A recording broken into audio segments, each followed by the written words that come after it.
ಸುಮಾರು ವಿಡಿಯೋಗಳಲ್ಲಿ ಮಾತಾಡಿದ್ದೀನಿ. ಬ್ರಹ್ಮಚರ್ಯ ಅಂದರೆ ನಿಮ್ಮ ವೀರ್ಯಾಣು ದೇಹದಿಂದ ಹೊರಗಡೆ ಹೋಗಬಾರದು.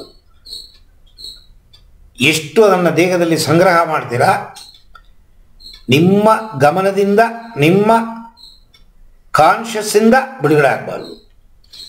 ನಂಗೆ ಗೊತ್ತಿಲ್ಲದೆ ಬಿಡುಗಡೆ ಆಗೋಯ್ತು ಅಂದರೆ ಏನು ಮಾಡೋಕ್ಕಾಗಲ್ಲ. ನಿಮ್ಮ ಪ್ರಯತ್ನದಿಂದ, ನಿಮ್ಮ ಕಾನ್ಷಿಯಸ್ಸಿಂದ ಅದನ್ನು ಬಿಡುಗಡೆ ಮಾಡಬಾರ್ದು.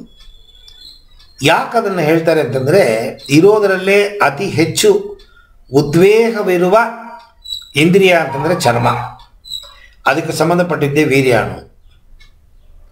ಸೊ ನೀವು ಯಾವಾಗ ಈ ವೀರ್ಯಾಣುನ ಖರ್ಚು ಮಾಡದೆ ಅದನ್ನು ದೇಹದಲ್ಲಿ ಹಿಡಿದಿಡೋದಕ್ಕೆ ನಿಮ್ಮ ಮನಸ್ಸನ್ನು ನಿಗ್ರಹ ಮಾಡ್ತೀರಾ, ನೀವು ಜೀವನದಲ್ಲಿ ಏನನ್ನು ಬೇಕಾದ್ರೂ ಸಾಧನೆ ಮಾಡೋದು ಸಾಧ್ಯ. ನೀವು ನೆನೆಸಿದ್ದು ನಡೆಯುತ್ತೆ. ನಿಮ್ಮ ಎದುರುಗಡೆ ಇರೋ ಬೆಟ್ಟನ್ನು ಚೂರು ಚೂರು ಮಾಡೋಕ್ಕೆ ಸಾಧ್ಯ. ಅದಕ್ಕೆ ಸನ್ಯಾಸಿಗಳು ಸಹವಾಸ ಮಾಡೋದು ತುಂಬ ಕಷ್ಟ. ಅವರು ಧ್ಯಾನ ಗೀನ ಮಾಡಿ ಎಲ್ಲ ಕಂಟ್ರೋಲ್ ಮಾಡಿರ್ತಾರೆ. ಅವ್ರ ಹತ್ರ ಹೋಗ್ಬಿಟ್ಟು ನೀವು ಬಾಲ ಬಿಚ್ಚಿದ್ರೆ ಅವ್ರ ಬಾಯಿಂದ ಬರುವ ಒಂದೊಂದು ಮಾತು ಸತ್ಯ ನಡೆಯುತ್ತೆ. ಅದಕ್ಕೆ ಹೋಗಿದ ತಕ್ಷಣ ಸಾಷ್ಟಾಂಗ ನಮಸ್ಕಾರ ಮಾಡಿಬಿಡ್ತೀವಿ. ಅದು ಒಳ್ಳೆ ಕಾವ್ಯೋ ಕೆಟ್ಟ ಕಾವ್ಯೋ ಗೊತ್ತಿಲ್ಲ. ಕಾವ್ಯ ಬಟ್ಟೆ ಹುಟ್ಟುವವ್ರ ಕಾಲಲ್ಲಿ ಬಿದ್ದುಬಿಡ್ತೀವಿ. ಅವ ಸಾಧನೆ ಮಾಡ್ತಾನೆ ಇಲ್ಲ ನಮಗೇನು ಗೊತ್ತು. ಆದರೆ ಸಾಧಾರಣ ಕಾವ್ಯ ಬಟ್ಟೆ ಅಂತಂದರೆ ಸಾಧನೆ ಮಾಡ್ತಾರೆ, ಯೋಗಾಭ್ಯಾಸಗಳು ಮಾಡ್ತಾರೆ ಅವರು. ಸೊ ಅವರು ಶಕ್ತಿಯನ್ನು ಪಡೆದಿರ್ತಾರೆ. ಸೊ ಯಾವಾಗ ನೀವು ಈ ವೀರ್ಯಾಣುನ ಕಾಪಾಡ್ತೀರಾ, ಆಟೋಮೆಟಿಕ್ಕಾಗಿ ನಿಮ್ಮಲ್ಲಿ ಆಧ್ಯಾತ್ಮದ ಶಕ್ತಿ ಉಕ್ಕತ್ತೆ.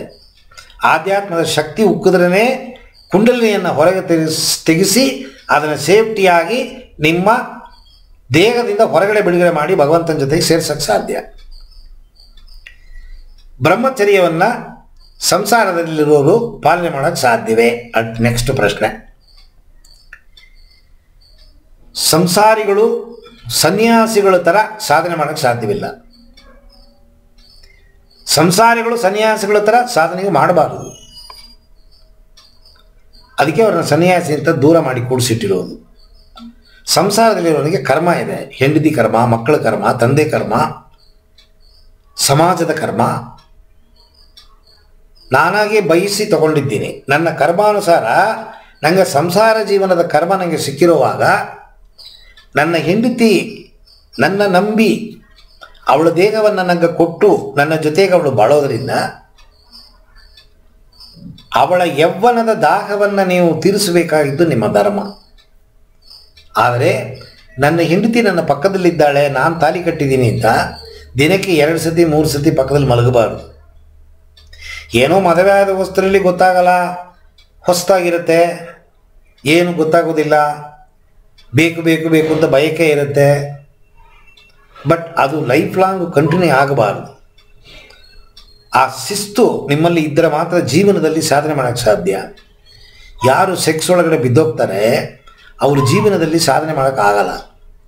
ಸೊ ಜೀವನದಲ್ಲಿ, ಲೌಕಿಕ ಜೀವನದಲ್ಲಿ ಸಾಧನೆ ಮಾಡಬೇಕು ಅಂದರೆ ಸೆಕ್ಸ್ ಕಂಟ್ರೋಲಿಗೆ ತರಬೇಕು ನೀವು.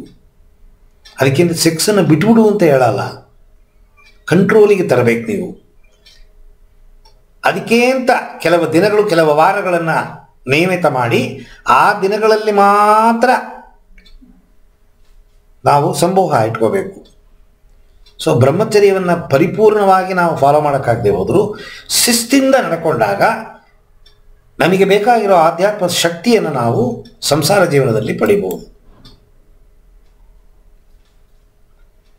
ಜಿಲೇಬಿ ಚೆನ್ನಾಗಿದೆ ಅಂತ ಎಷ್ಟು ಜಿಲೇಬಿ ತಿನ್ನೋಕ್ಕೆ ಸಾಧ್ಯ ನೀವು? ಮೈಸೂರು ಪಾಕ್ ಚೆನ್ನಾಗಿದೆ ಅಂತ ಎಷ್ಟು ಮೈಸೂರು ಪಾಕ್ ತಿಂತೀರಾ? ಲಿಮಿಟ್ ಬೇಡವಾ? ಕಂಟ್ರೋಲ್ ಬೇಡವಾ? ಬ್ರೇಕ್ ಹಾಕೋದು ಬೇಡವಾ?